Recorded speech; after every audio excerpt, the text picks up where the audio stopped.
Hey everybody. So yesterday, Matt and I interviewed my sister, Beth Graham of Beth Graham Wellness. It's a good podcast. Beth has an interesting story to tell.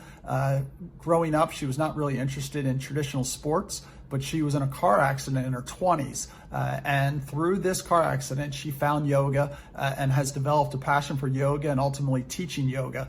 She also developed, through her passion for yoga, an interest in nutrition. What I find interesting is that I also have a passion for fitness, but I really got this passion through traditional sports. And I have an interest in nutrition, which I also got through traditional sports as well as treating my orthopedic patients. So even though we both ended up with the same interests, we really got there through different paths. Although we do have some genetics and our parents in common. What's Matt's role in this? Well, once again, he's there to offer wisdom, humor, keep us organized, and offer his good looks. So give it a listen. I think you'll enjoy it. So welcome to House Calls, the podcast. Today's guest is Beth Graham of Beth Graham Wellness. But before we get to that, I want to mention our recent sponsors. So we got Trident Capital. We're really excited about this partnership, and we're really hoping we're about to get some swag to represent House Calls, the podcast. Our second sponsor is Chesapeake Orthopedics. The pickleball pioneer, Brian Klepper, has been a big support. We're going to tell you about his involvement. And then finally, our very first sponsor, which is Persian Panther LLC. Shout out to Penn State. They had a big lacrosse win today. And Persian Panther's son, Jack, who's also, I guess, a Persian Panther, it's his 22nd birthday, and he did one of our first podcasts before we were world renowned. So we will always owe both Panthers because they believed in us when nobody was watching us. So that's all I got from the sponsors. And so, Ty, with it being Jack Frack's birthday, do you celebrate by yourself? Do you wear his jersey all day? How do you celebrate Jack Frack's 22nd birthday? So I wear the jersey for good luck on game day, and then I texted Franco that I was angry. The announcers did not wish him a happy birthday. They didn't sing him a happy birthday, and they mispronounced his name like 5 or 6 times. So it's a typical game for Jack. Let's go back to Beth Graham Wellness, because this is what is interesting about Beth Graham Wellness, and I get this a lot. Beth is very interested in wellness, and I'm interested in wellness. And people always ask me, do I know Beth Graham? And it happens way more than I would think. That's interesting. No, why do these people think you would know Beth Graham? I don't know. I think she did grow up literally about 10 yards from me. Okay. Like our rooms growing up were next door to each other. So right. we did cross paths every once in a while. So where your Sports Illustrated covers that were on your wall stopped, and then Beth's Teen Beat and Tiger Beat magazine covers started. That's where you guys met? I don't think she was Teen Beat, Tiger Beat. I think she was more Danny Partridge, maybe Donny Osmond. Yeah. I wanted Teen Beat, but I wasn't allowed to buy them. All right, controversy. All right, that's a hot take right there. And I have had people come up to me and say, you should really meet Ty House. I'm like, oh, really? Ty? Yeah. That's great. I've had people come up to me and go, you got to get away from Ty House. You need to branch out. Have you met Beth Graham? Do you know Scott Graham? Those are better people you should know. Mm-hmm. So, all right. So somehow you two grew up near each other. I haven't really put all that together yet. So you like wellness. She likes wellness. I've heard of wellness. Beth, tell us about your take on wellness and what that means to you.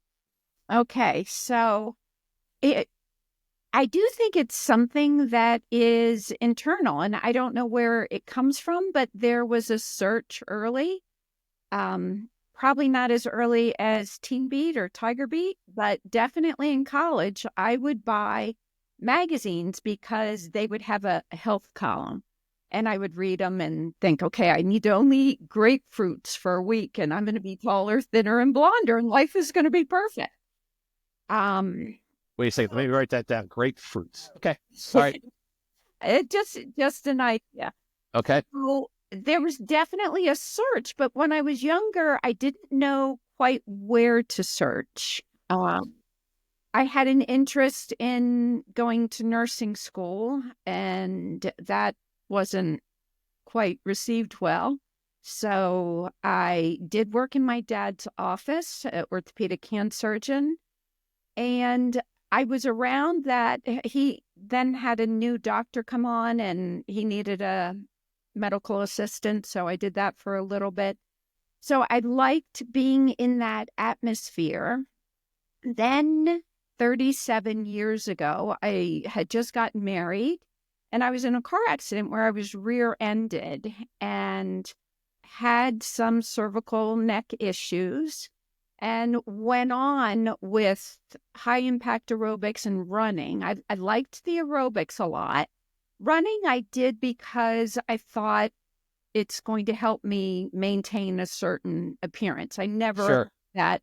I think maybe 2 times I remember coming home from maybe a 6-mile run was the most I ever did. And I was like, that was awesome. But that's like from college through early marriage. Hey, Beth, Oh, let me ask you, were you an athlete growing up? I'm terrified of balls. So like a ball comes. We're gonna cut that. I, So so no social life for you. Okay, go ahead. I don't have that type of competition in my nature.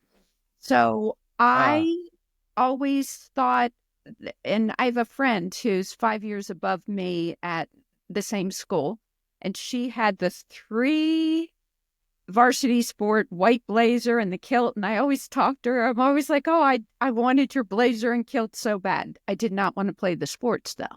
got it. I wanted the outfit. So that was never my thing. I wouldn't ever call myself an athlete. Um, I liked the high impact aerobics and that kind of dance move. I think I am a very kinetic person in how I learn and how I understand the world. So wait, Beth, let's jump back there. So the high impact aerobics, and I promise you, I'm not trying to be a smart aleck here. Was this like Jane Fonda and like Well, Olivia Newton-John? Let's get I'm, physical. okay, I so mean, was that I'm 62. okay? Jane Fonda was when I was in college, Okay, and I would do Jane Fonda workouts at I did a semester abroad in London with the family because I was with kids my age, and we would do Jane Fonda together. So got it. high impact. This was more like 1987. So long story short is that caused more issue to my neck. So finally I sneezed and it created the first episode. So I knew I had to stop that. I had to stop the any impact type of movement. So I just went to walking. And at that point, I also had my first child. So then I was continually in pain. And my husband and I, at that point, I had a nationwide insurance agency and we worked together. And he would wake up and say, is it going to be a good day or a bad day? How Oh, much pain is she in? And it then had second child, and the second child didn't sleep well, and things kind of went from bad to worse. And he found a self-help tape, and we listened to it, and it talked about yoga. So I came home, and remember, this is in the early 90s. I got out the yellow pages, and I looked up yoga, and I found Greater Baltimore Yoga. And I went, and after a couple weeks, we were watching probably Law and Order that we still watch today. And I turned to him and I said, I'm not in pain anymore. And he was like, whatever you're doing, keep doing it. wow. So Yeah. so I think my takeaway is that you and your husband are really old because if you're still watching Law and Order from the very beginning, that's the best takeaway? What was Law and Order watching Perry Mason. okay? Well, Was Murder She Wrote not on that night? Is that why? we never went to Angela Lansbury. Haven't Okay, done that. Haven't all done right. that. But the yoga was the first thing physical with my body that I fell in love with. Absolutely fell in love with it. I do have a natural strength in my body. I'm not flexible.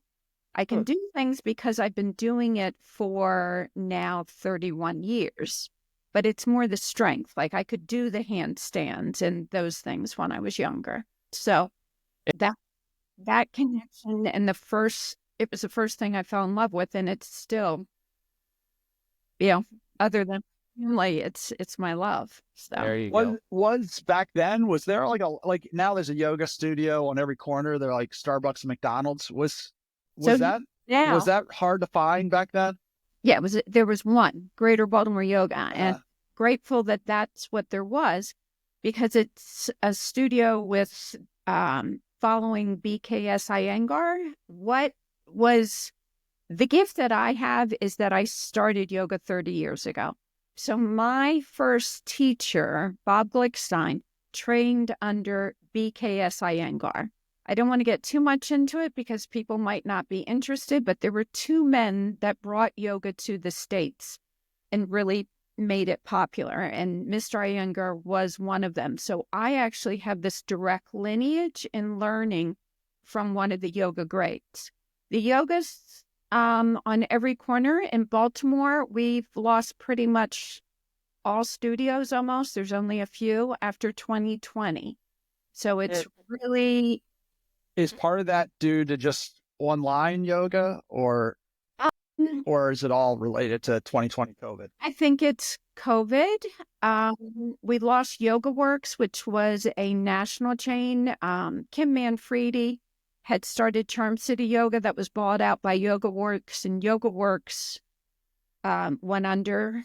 So, at least I think they did, but they're gone. So there's some younger yogis or yoga teachers that are trying to get some things started. I had a small studio maybe 15 years ago, and managing a studio is not something I'm interested in because I just simply want to teach. I love teaching. And then now, have you tried all the different, I don't know what they're called, styles of yoga? Like there's so many different ways. Have you been through them all and then chose yours, or? Well, this is where I fell into Iyengar yoga, which is alignment based. There's a lot of structural alignment with the bones. So getting your skeleton back in alignment and training your muscles to work to support the skeleton. The other piece that's key about that is using specific props if your body's not going to find the pose on its own. And you want to use the props because if you continue to practice it wrong, you'll never get it right. And that's what I see going on a lot. So there's that type of yoga, which nobody really teaches Iyengar anymore. There's flow yoga, which grew out of Ashtanga yoga.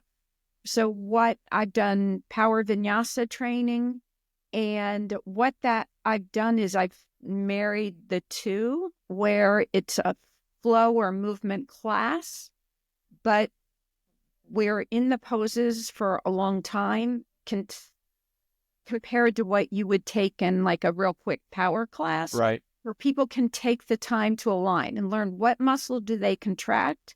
Because if you make a bicep, your tricep lengthens. So my focus is squeeze the buttocks in a lunge-like position so the front hip opens.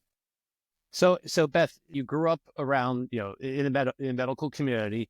You even worked in there, and then from this accident, you find yoga is a thing that gives you relief. When did you decide to make the pivot to teach so you could spread the gospel of yoga to others, and how that happened? I started my first teacher training in 1996. And I did it because I just wanted to learn more about yoga. I did not ever want to teach. I didn't have the comfort to speak in front of people.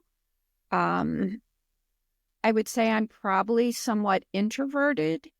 And I was like, there's no way I'm ever doing this. And by the end of the teacher training, Bob Glickstein, my first teacher, said, "Oh, I knew you were going to teach from the beginning." Which, lovely for him to see that in me. So I started teaching when I was pregnant with our third child, which I think is kind of funny that I had the chutzpah to start teaching yoga pregnant, and I was I think I was 6 months pregnant. Wow. And then I continued teaching. We still had the insurance agency. Then we eventually sold that. And I went in and out of teaching. We also homeschooled our kids. And when our youngest was probably in 10th grade, I went into teaching full-time. And teaching full-time meant corporate classes and a lot of private clients working more on functional movement one-on-one. When you had to get over kind of your fear of speaking in public, how did you do that? Did you just do it scared, or did you have a technique to get over it? I think it came more from being comfortable with what I knew and loving what I knew so much that I wanted to share it. And I always, to this day, I did it back then and I still do it today. I write down every class that I'm going to teach. I write down the whole sequence so I have it in my head. And that just works for me. Bring the piece of paper with you in the class? Well, I was cleaning my closet the last week and I found a bag full of notebooks. Like, that's what I'll leave my kids. That's great. So you're teaching this stuff, and so you start in the late 80s, early 90s. What's the vibe in the yoga classes? Because again, at that time, okay, so it wasn't as accepted widely as popular as it is today here in the States. No. Right. And they call it freaky, hippie stuff. Yeah, it was 27 years ago, 28 years ago this June that I started teaching. Nobody knew what yoga was, and the community where I was teaching was very supportive, and everybody's like, Beth's doing something new. Let's all do this, whatever yoga thing is. One of the greatest compliments that I get from students is, no matter whose class I take, I always hear your voice in my head. So I love that. I've had a number of people say it. And, what else can you get other than that, knowing that you've helped someone? This whole time you were still able to manage your neck pretty well? Oh, yeah. But I do something every single day. So it might not be an hour practice. It might be, I've done on my YouTube some Take 5 videos, and what they are is just 5 minutes of movement. So I might every hour move 5 minutes, which by the end of the day, will make up a whole movement sequence. I love to cook, and in the kitchen, I will work on internal and external hip rotation while I'm waiting for water to boil or something. So yeah, I do things every day for my neck. If I didn't, I'd be in pain. You just got back from a yoga retreat that you taught and organized. So I want to know how did you go from teaching to doing retreats, and basically how does a retreat work? Okay. So, as I said, my teaching pre-2020 was a lot of private clients with some corporate. I had 4 corporate clients and group classes, and I would just sort of make a loop and circle every day and go see people. So in probably 2014, 2015, my husband Scott got very interested in international living as a means for retirement, to move somewhere. Like, he started reading a blogger that lived in Glen Burnie that I think he moved to Ecuador and got really fit and healthy with his wife. Is that Ernie from Glen Burnie? He writes into our podcast a lot. He does. Or is that a different person? I don't know his name. Okay. All right. Well, we'll ask Ernie. Going. Okay. Yeah.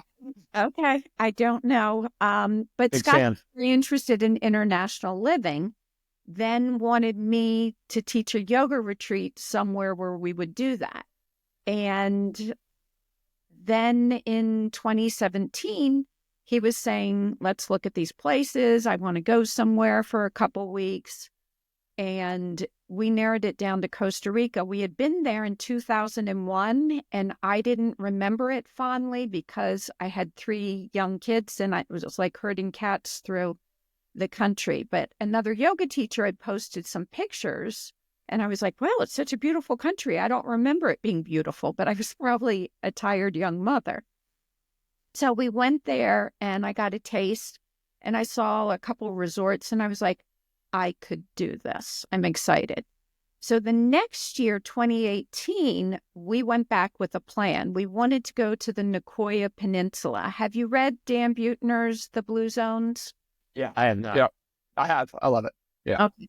So the Nicoya Peninsula is one of Dan's blue zones. And the whole blue zone, if people aren't aware of it, it's about a healthy living lifestyle in community where you're moving as a part of your life.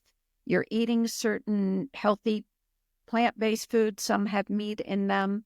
And the Nicoya Peninsula is one of those 7 blue zones. Do you know why he calls it the blue zones? No.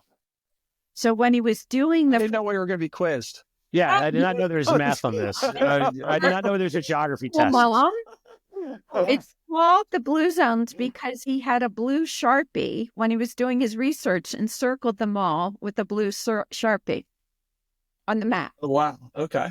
Yeah. No, little tidbit. So what he did was Ty, can you fact check that for us? Can you get the guys in the booth to fact check that? Okay. All right, go ahead. Back to the show. I thought I wanted to go to a resort called Blue Spirit. And so what we did was we flew in, we stayed with some very distant family members that were in Playa Flamingo. And Scott had mapped out, because I was really a little burned out because I was teaching 6 days a week. So Scott had mapped out all these places to go to look at yoga resorts. So in Nosara, Guiones is a smaller town, and Nosara is Blue Spirit. And Scott had an Airbnb picked out, and I looked at it and I said, well, there's a yoga place near this Airbnb. And he said, yeah, I booked the Airbnb, so you would have a place to do yoga. So I had to apply to get an interview at Blue Spirit because they only wanted people with credentials. So I sent them my YouTube, I sent them my website, and got an interview. That morning before we were going to Blue Spirit, I thought, well, I'm going to go up to this Bodhi Tree Yoga Resort and take a class. And I walked in and was like, wow, this is it. It's beautiful. It's a stunning resort. I know my clients, like I needed high thread count sheets and beautiful products in the rooms, and the yoga studios are stunning, and each one of them is different. They call them shalas. The food is spa cuisine. They have something for everyone, no matter what your dietary preferences are. And so I fell in love with the resort. We then went to Blue Spirit, and I was like, this isn't it. It's not my vibe. So the big thing is finding something that's in alignment with you. And there's a sense of family and community at Bodhi Tree. They run about 3 retreats at a time. But it's like the general manager now, we come back and she's like, oh, you guys are my family. You're back. So it's got that beautiful. So what's a day like at a yoga retreat? Okay. So everything, it's, I mean, if you think back to college, it's like a campus, this resort. And it's a 5-minute walk to the beach, couple-minute walk to town on a jungle trail.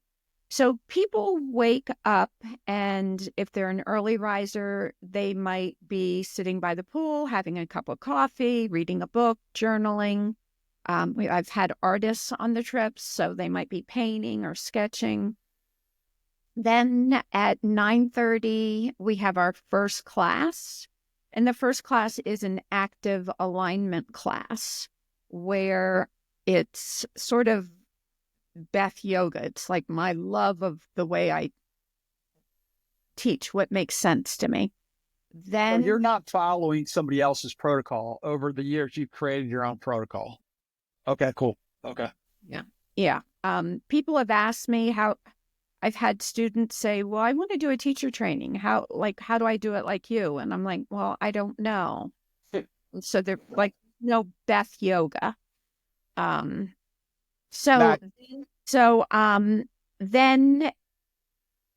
people might choose to go surfing, take surf lessons. They might want to do an excursion. A number of people on this past retreat were really into animals and bird watching and going to animal sanctuaries. I've had some real daredevils want to do the zip lining, and the zip lining is really high and really far.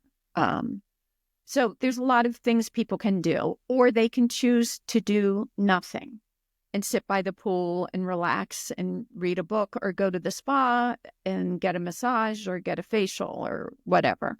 Then there's an afternoon class. And what I try to do is gear everything with the sunset. Nosara is known for the sunsets, and the beach is long and expansive. So I will have a couple classes prior to sunset so we can go down to the beach and swim and see sunset. Then they have one studio that overlooks the jungle to the ocean, and I do a sunset class in one. I do another one that's sunset and candlelight. This year, what we did, our retreat theme, my retreats are called Simplify, Connect, Enjoy. And a lot of that is based on, let's get rid of the extra in our life, the stuff that weighs us down, that's a bother. So we have time to connect, whether it's connecting with someone else or a situation, or with God or universe, whatever your relationship is. So then we can enjoy. Life gets easier when we can simplify and when we have those connections. Then I always have a specific retreat year theme. And I was texting with a woman who came back 3 years, and she was telling me she was laid off. And I said, well, maybe the retreat's coming at the right time. You have space to create. And then I texted her back. I'm like, oh, that's our retreat theme this year.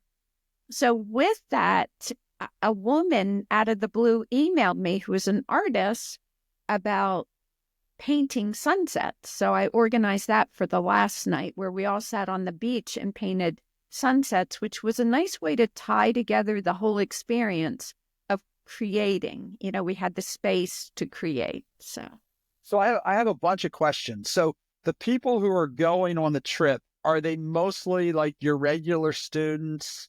Or are they sometimes people that just heard from students that you were doing this trip and you're meeting them for the first time at the trip? So it's changed. My first retreats were just my students, and they would fill up quickly from just my students. Then word of mouth, where people came, and like I have a group of women that came 3 years maybe, because they had heard about me from someone else. Now, I think because I've done so many of the retreats, I show up in Google searches for retreats in Costa Rica. So people will just search, you know, I want to go away, and they'll find me. And how many are you doing a year, and how many people go on one retreat? Well, on this retreat, I had 21, which is really a nice number. Some retreats like to take more, like 40, but part of that connection, I feel, would be lost with that many people, because I really do like to spend time with every person. Everybody's there for different reasons. It might be somebody has had a loss in life, and it's sort of a rejuvenation and a reset. It might be, somebody just wants to go to Costa Rica on a yoga retreat, or somebody that wants to learn more about yoga, or somebody wants to kickstart healthy living. So people all come for a reason, and I really like to connect with them and be able to share. I feel like I'm a person who has information, because I also like the thrill of researching. So I have information that I can push to people and say, oh, here's a resource for that. So, well, you mentioned your mentor. Do you have any students, and you don't have to mention them by name, but like students over the years who stand out? Maybe they were super hesitant and now they're confident yogis. Anything like that? Or maybe super unhealthy and now they've, it's changed their life around. Yeah, I do have one. Yeah. And this woman was such an inspiration, because she met me pre-2020 and set a health goal. And then everything obviously was shut down. And I started doing online classes. And she was like, I'm not gonna drop this health goal. And where she practiced yoga was carpeted, so it's hard to balance on carpet. So she had her husband like make a yoga board for her mat. And she was so determined to get fit. And That's awesome. so I also started teaching reformer Pilates, which I like. I love yoga. I like the Pilates reformer.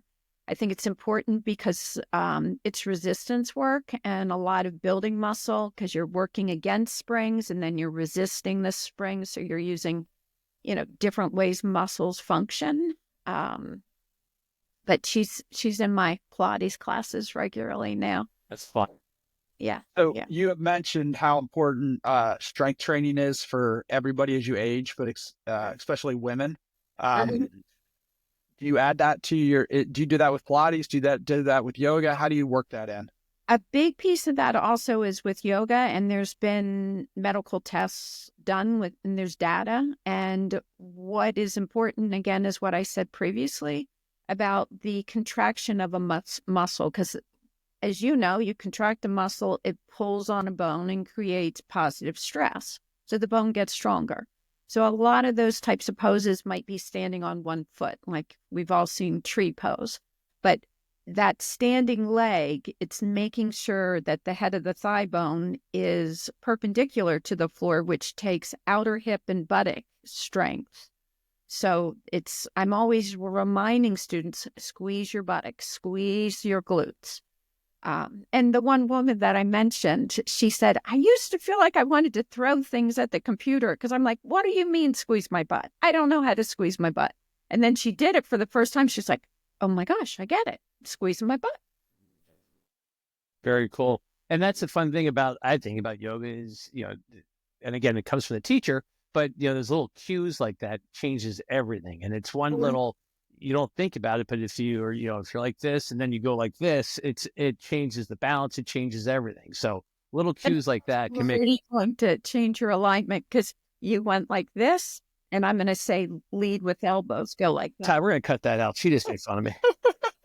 You got this? Do we have Jamie? Jamie, in the control booth, cut that. Yeah. Okay. Yeah.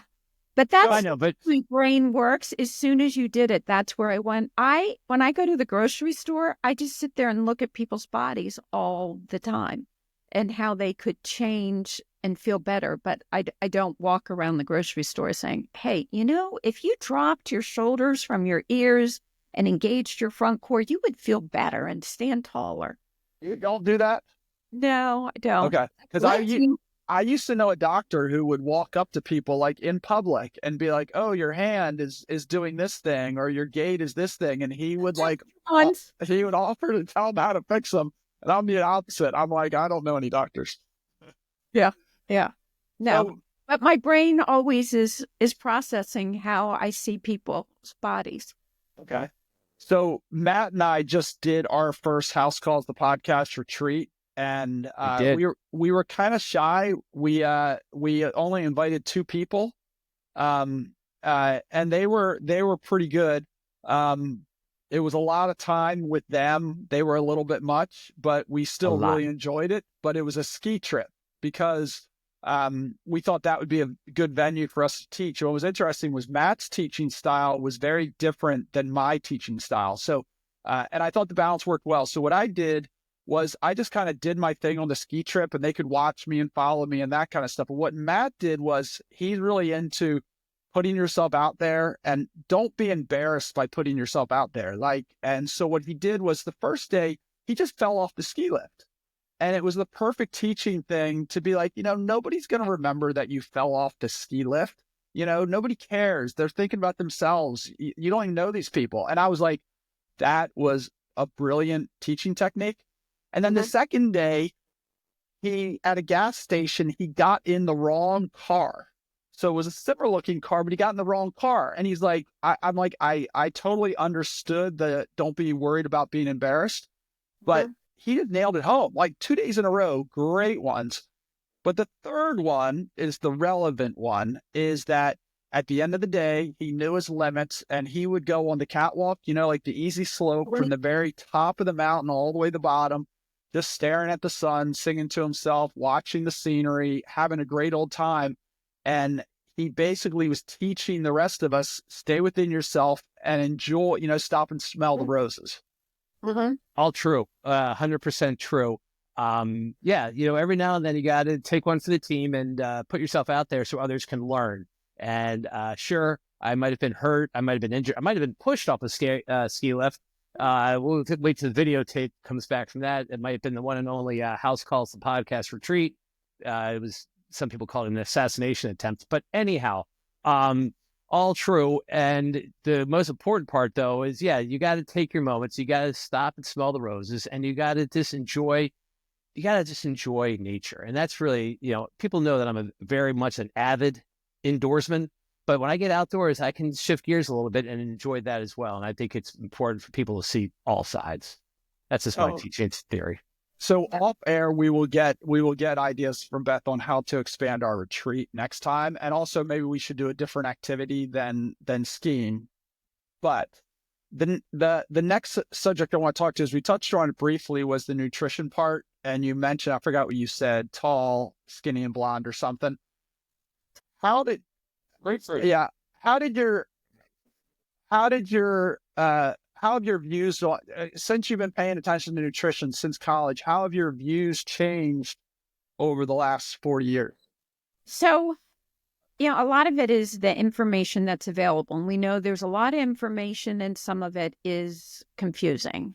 I had one friend who we taught nutrition together, and she said, got to find one God and follow your God, because it can be conflicting.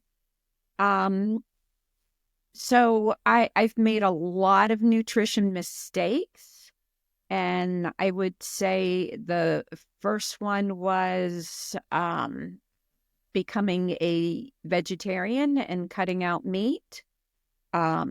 And if you are vegetarian or vegan and it works for you, that's great. I did it for 32 years, and I did it mostly, I would say, with the idea of, well, if I cut out one thing, then that's one less thing to eat, so I won't have to worry about having too many food choices.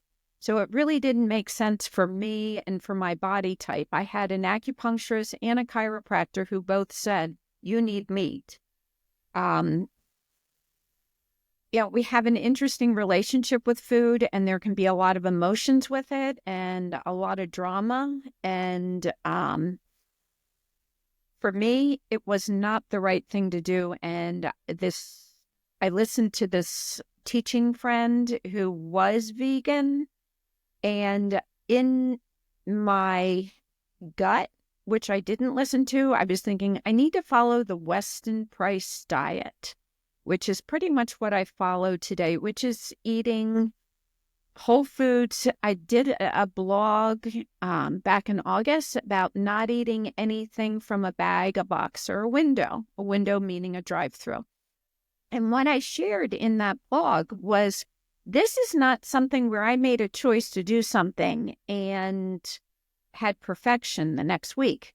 This is a 30-year journey where I started off going to the giant grocery store, and then I'd add in a farmer's market here and there, and then Fresh Fields opened, which became Whole Foods, and I learned about organics. And then from there, I got even less of the processed food. Till 2024, my goal for the year was to buy most of our food from farmers and local farmers, which was really fun to do because, I walk into, Hidden Waters Farm, which is actually inside the Baltimore Beltway, and the farmer, if I go late on Friday, Joe is there, and he's like, hey, how are you? And I'm like, I'm buying chicken for Rachel's birthday. And he was like, she loves the raw dairy. Take her a half gallon. There's such a relationship with the food, and you see the chicken in front of the farm store, and then you're buying the chicken. So there's this real understanding of where we get our food. And then I've mentioned, we've talked about Scott. He bought some land in Baltimore, and he is just a passionate gardener. So he started this community garden and he grows a lot of our food. And he'll probably be putting lettuce in soon. And what I had to learn was I would go to we call it the lot or the farmette. I'd pick a head of lettuce and I'd come home. And then finally I was like, wait, I can pick 4 heads of lettuce because any lettuce I'm buying in the store has been transported all over. And this is going to be just as fresh if we eat it 4 days later. So, and determining what's really good to grow, like winter squashes, because they last longer. Tomatoes I've got frozen in the freezer. But like zucchini, you can only eat so much zucchini when it's ready. So my one question is, and this goes back to when I interviewed Emma, who was kind of talking about being a college girl. And does Beth know Emma? Beth has met her before. Emma is actually her niece. Small world. Emma is Beth's niece. So, but she was talking about how in college she ate a lot of fake foods, and that her weight was good and she looked good, but she didn't think her skin was healthy. She didn't think her hair was healthy, and she was, instead of eating like a meat, she was eating a protein shake, kind of that stuff. It was very interesting.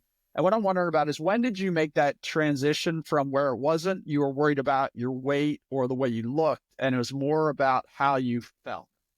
When I started yoga 31 years ago, because all of a sudden everything fell into balance for me where I wanted to feel good to practice. Like my practice became like my main thing. I also didn't want to eat too much, right before I practiced. So it's like everything fell into place with that. I was still vegetarian, vegan, and why I made the statement before that it doesn't work for me is I was for 32 years, and plants have oxalates in them, and those, especially kale, spinach, and I would make spinach smoothies, and I'd be like, let me put more spinach in. Sweet potatoes, nuts, I would take a sweet potato and put nut butter on it. But what happened was those oxalates, like if you think of like fingernails on the inside of my bladder, damaged my bladder.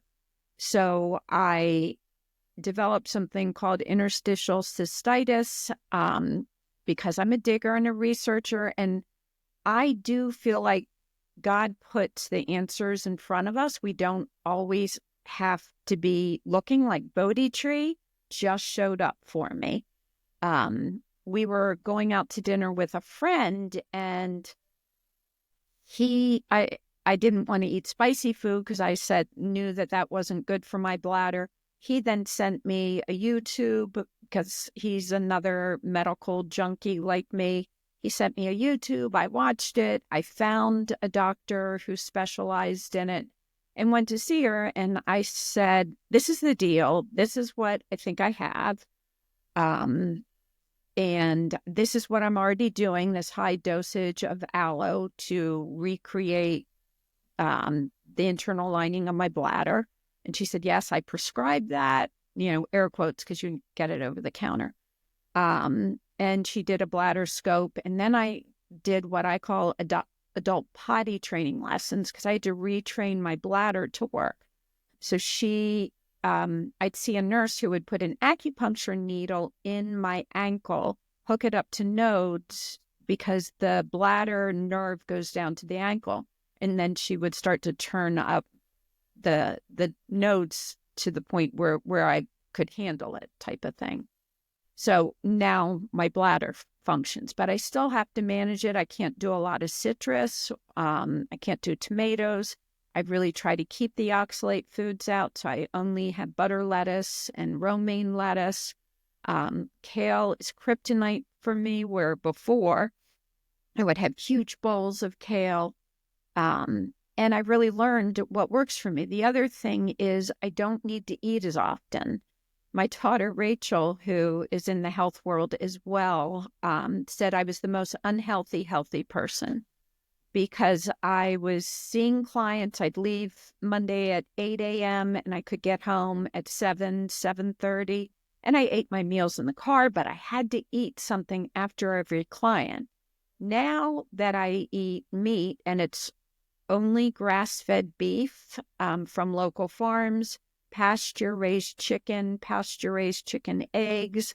I'm not a huge pork lover, but turkey, I don't need to eat as much.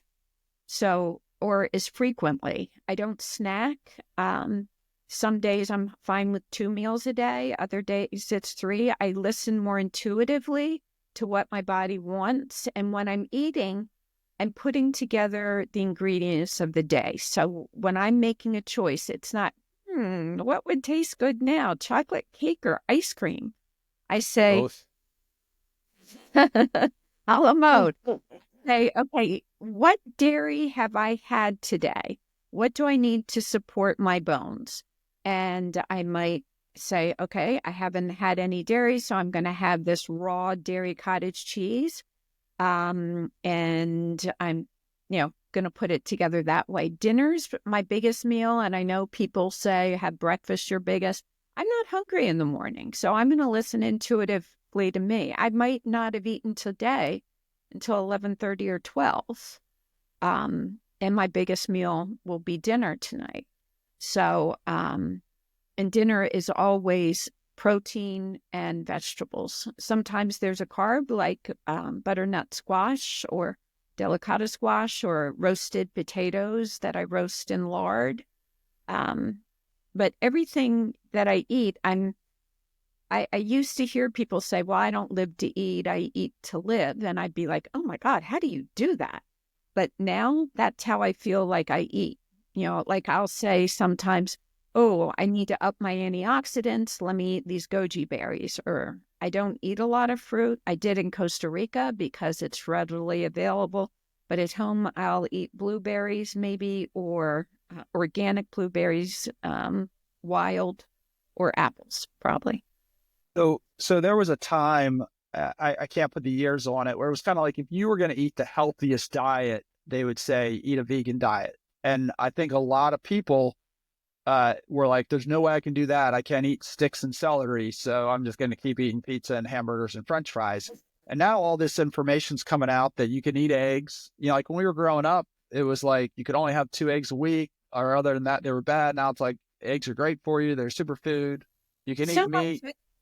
Who's funding what? And Yeah. that's what we really have to dig into. And like eggs, the yellow in the egg has something in it that blocks your ACE2 receptors, meaning it's like if your cell has something to get plugged into it and something gets plugged in, it can be a virus or it can be the egg. Well, I'm going to take the So my point was, though, is that I think if you told a lot of people that you can have a couple eggs for breakfast and for dinner, you can have grass-fed beef with a sweet potato and a salad or whatever, I think a lot of people would reconsider giving eating healthy a try. I feel like there's a lot of people in our generation who might have tried every single fad diet and now they've quit. And it's kind of like, I feel like the information's all coming together. And although you do have to eliminate some stuff 80 to 90% of the time, the 80, 90% that you're eating healthy, there's so many good options. So a lot of it is the medical community keeping up. So I was listening to a cardiologist yesterday, Dr. Asim Malhotra, I think is how you say his name. And he was talking about cholesterol and how the number was 300 and then it was lowered to 200. And he was talking about the side effect of statins and that perhaps that it's the lifestyle change. And he gave a specific example with a patient who changed everything with lifestyle, including managing his stress. He made a nice income. He was ready to retire. He could retire and came back 72 and didn't have the bypass surgery and did everything through lifestyle. So we need these doctors like what you're doing is speaking out, because I have a friend who last year said, well, my doctor said I should not eat any more red meat. And I told him but he's not going to listen to me. I don't have a white coat and a stethoscope. And a lot of people aren't going, I could say, hey, listen to this podcast with this cardiologist, but a lot of it's getting the medical community aware, and they have to take some ownership for their health. I had a doctor's appointment maybe in October, a checkup, and I looked at the office because I'm always looking at bodies, and I thought, I don't see one healthy, fit person that is working in this office.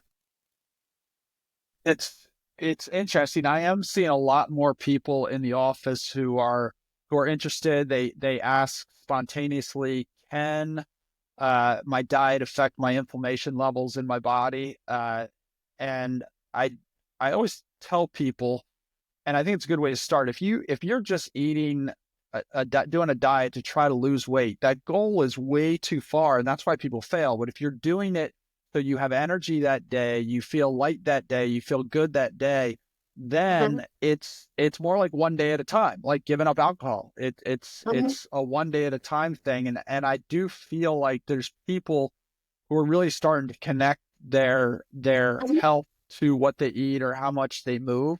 And people are now way more than ever spontaneously asking me, hey, can I make my knee arthritis better by what I'm eating, type of thing? Yeah, that's awesome. I have a friend who's a personal trainer, and she ate a lot of processed food. And she was like, well, what do I eat instead of this? And I said, go to Trader Joe's and get organic dried figs. And like, I'll get a tip from her. Those figs have changed my life, because it's like baby steps, scale up. Yeah. Like Well, Ty, you did that last week. You bought Fig Newtons. Changed my life that night. That was a good night. Same thing. I was saying, take this cookie or whatever this is out and trade it up for something. So it is. And the inflammation is big. I've noticed I'm very sensitive. And there's no rhyme or reason, but I can drink alcohol sometimes and be fine. And other days I can have 1.5 glasses of wine and my whole body locks up. I did meet a really cool guy on the retreat who comes from, he was in medical school. He's 78, left medical school, but he's had like 300 hours of cadaver work. And so he sent me, or he sat down with me and showed me all these different tests for different markers, not blood, because he said once it's in the blood, you want to get it first out of the urine and the stool. But things like checking your heavy metals and your parasites and what are your vitamins in your body and what could be causing or secondary factors to the inflammation. Why do I have this issue that sometimes I drink a glass of wine? Is it a wine that has mold in it? Do I have mold in my body? Do I need to detox the mold? Is that little bit of wine setting it off? So, it's a fascinating deep dive, and it's probably too much for most people, but it's what really gets me excited. Gets you excited, yeah. Yeah. So it's funny, though, is that I started thinking about this because as we started talking about health, Matt was clearly getting uncomfortable because Matt eats very healthy. He does yoga almost every day. He walks every day, but he has a Twizzler addiction. And I think he doesn't always understand the fact that we're just looking for improvement. Like, you don't have to be perfect. But my comment I want to make is, do you think a lot of people eat healthy out of fear of getting sick, getting a cancer, getting heart disease? And maybe that's not healthy. Like, that's raising your cortisol level. Is it better to focus on focusing on how to feel good every day? Yeah. And it's like somebody who drinks 3 glasses of wine every night. Maybe just have 1 glass of wine every night. Or you can say Twizzlers.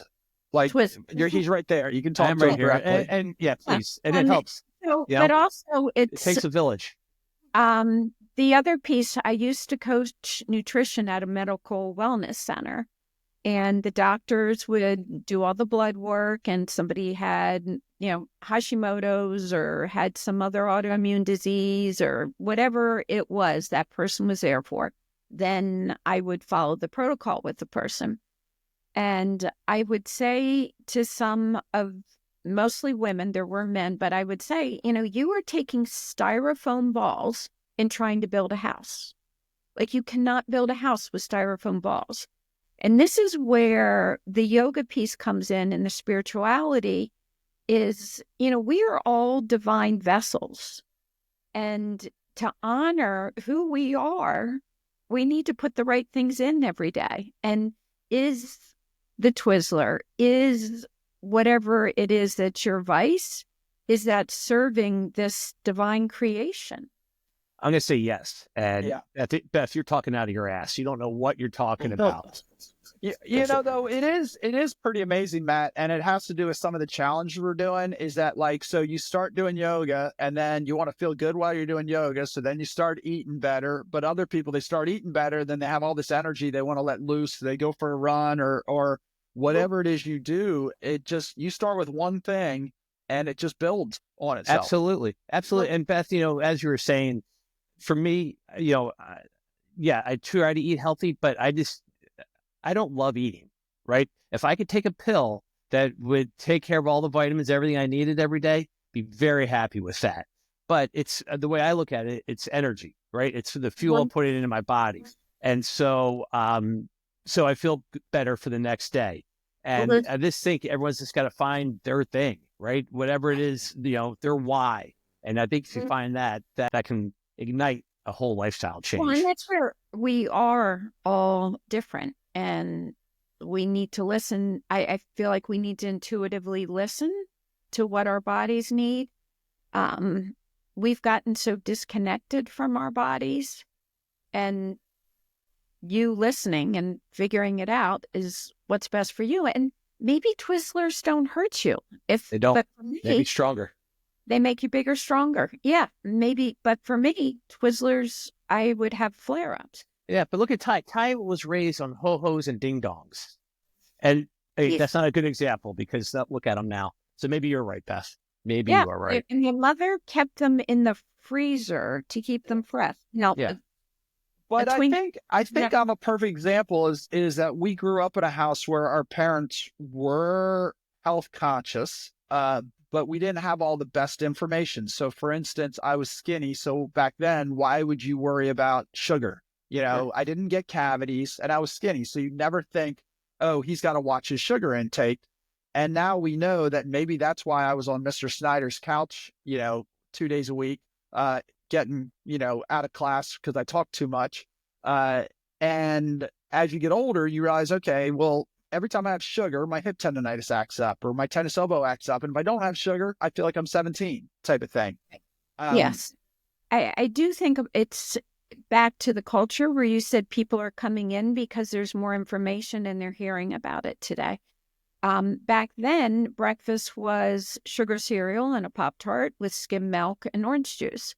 And I think we can also look at big food and processed food, and it's what.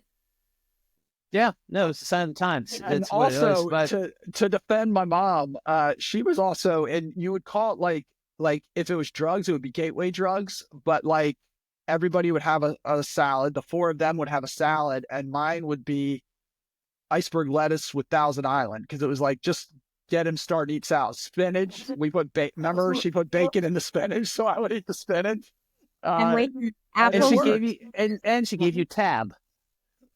No, I didn't drink Tab. That's right, Tab. No. We didn't have soda. We weren't allowed to have soda in the house, or were we allowed to have diet soda? No, I bought it at school. Yeah. So I think it's I think we all have a history, and it's just like anything in life. Like when you have a challenge in life, something is wrong or you have an upset. My philosophy is in life, we all have to have a physical upset. We have to have an emotional upset and a financial upset. And we go through these upsets. And on the other side, we have the wisdom. We'll just let it go. No, you've learned from that and take that wisdom on. So wisdom of maybe these aren't the best foods to eat before going to school because then there's hyperactivity. It's then we pass on something different to our own kids. Like Yeah. I know my 3 kids are all fantastic cooks and eaters. So, it's, we love Fascinating. Good, Beth. Those are all great insights. Ty, what is your big question for Beth Graham, also known as your older sister? So let's say you are going on a yoga retreat, but you can only take 3 people and you're doing it together. Like you're not their teacher. Any 3 people, fictional, historical, biblical, whatever. Who are your 3 people? This question we're modifying because it's usually a golf question. Who's your foursome? And to both your parents, probably great disappointment. You don't like golf, so let's. I know. So let's do it, yoga. Ball thing. I don't do well with playing with balls. So Gold. We got our Instagram clip. Go ahead. So my favorite movie character is Joe Pendleton. Joe is the guy who is the team player, and he's just has such a good heart, and he wants his team to win. When we get there, let's already have won.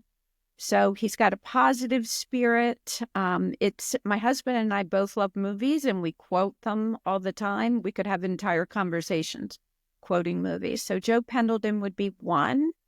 And we tell Matt that Joe Pendleton is from the movie Heaven Can Wait. He's the backup quarterback from the Rams, and he says you have nothing to be afraid of. Yeah, there's not. So what happens is at the end of the movie, Betty Logan says, she looks at him. He's re-brought into somebody else's body. If you haven't seen the movie, you have to see it. She looks at this man and she says, "You're the quarterback." And he says, "Yeah." And she says, "I'd love to have a cup of coffee with you." So it's a love story. It's, Joe sums up what's important in being a good person. Then another person I would have is Mary, the Blessed Mother.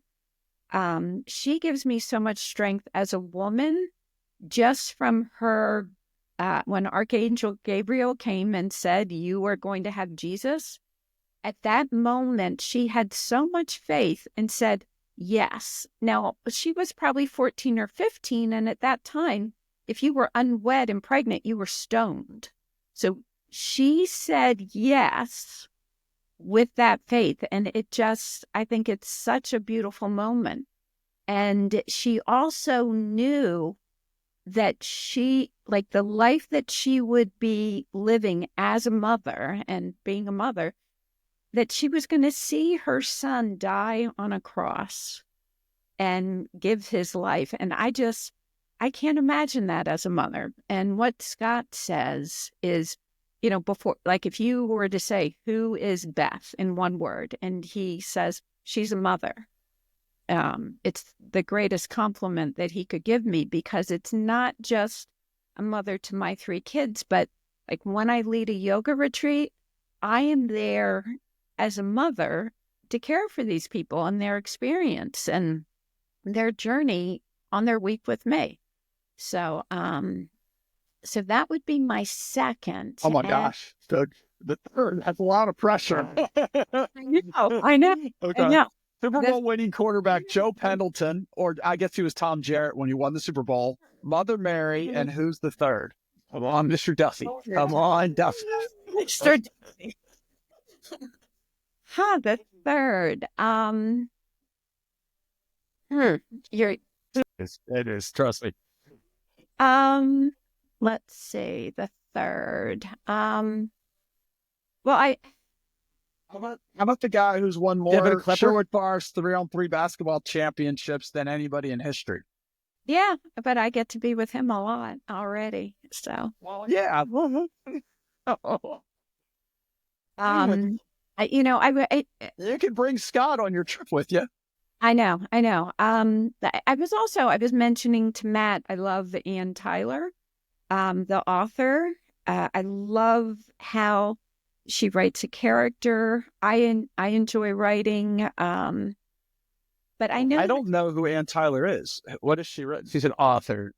she's a Baltimore author. She actually was Okay. born in Minnesota. She moved to North Carolina, and I guess she went to Chapel Hill and studied Russian studies.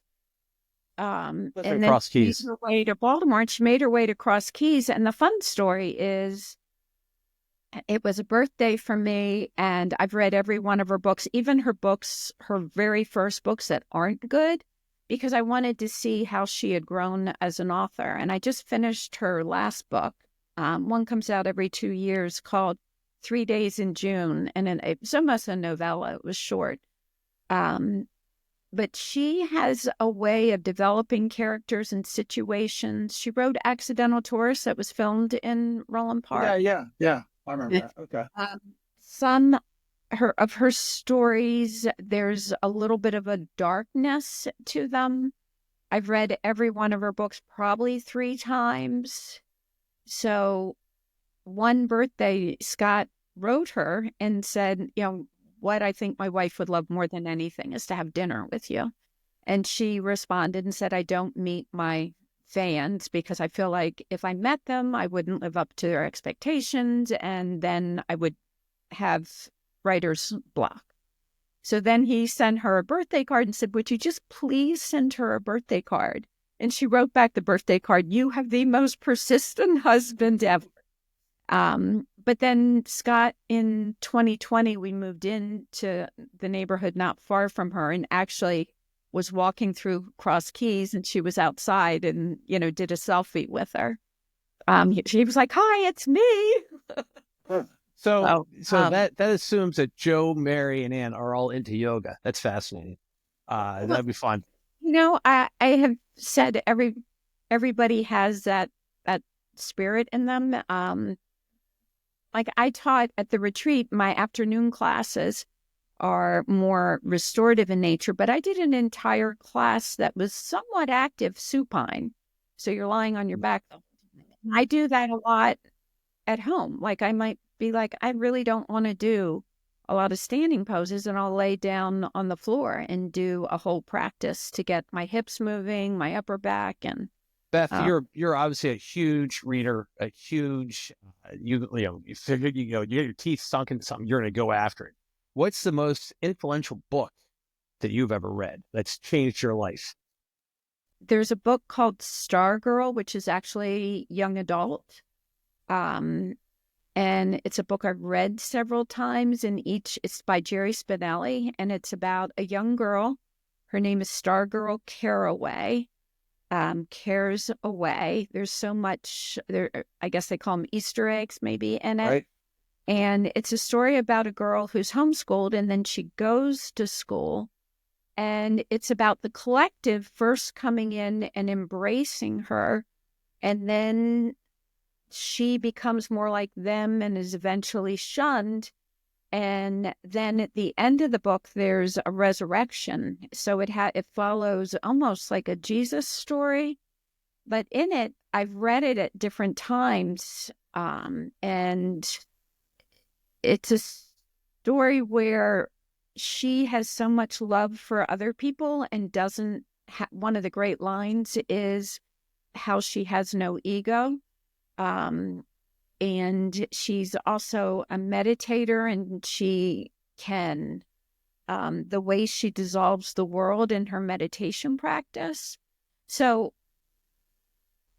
I would say that's That's good. a huge That book. works. I think we as adults need to read more young adult, because that was one of the gifts of homeschooling, is that I got to read so many of these Newbery Award books. And it's funny, you say, you're a reader.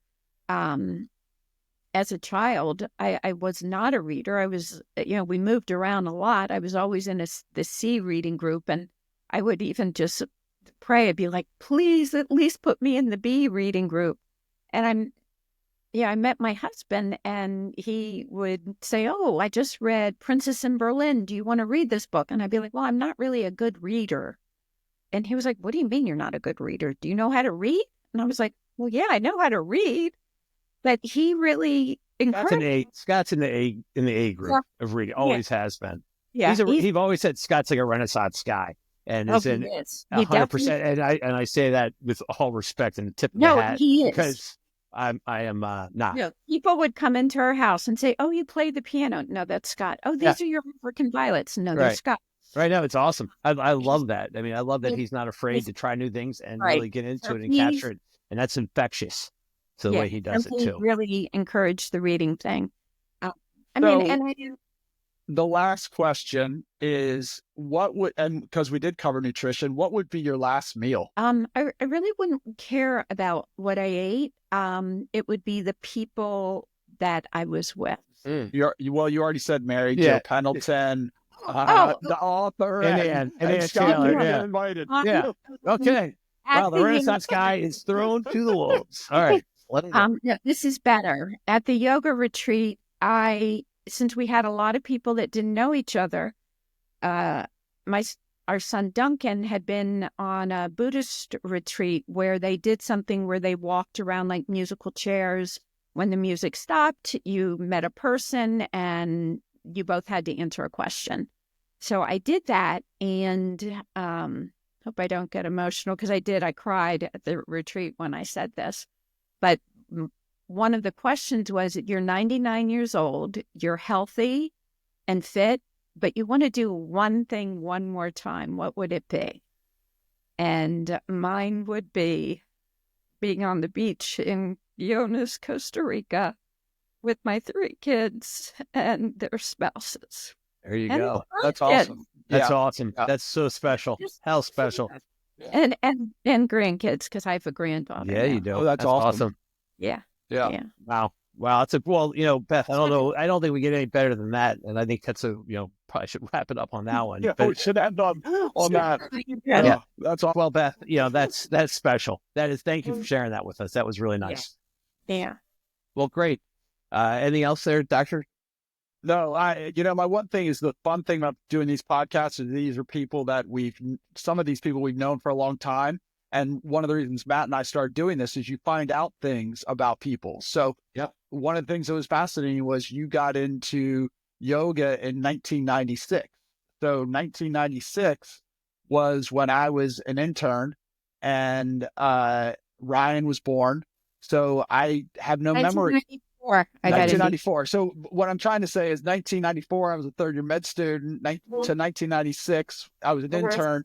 I have no recollection of any of those years. So it was fun to to learn all this, even though I've been around. It was cool to hear the whole story. Yeah. Absolutely. Beth, this is great. Thank you so much for your time. Well, Matt and I are going to stay online and discuss our next retreat. So it sounds like it might be a musical chairs or Duck Duck Goose retreat. That just probably gave me an idea. Something like that. Yeah. Okay. All right. See everybody. Beth, this is great. See you guys. Fun. Thanks Later. again. Bye.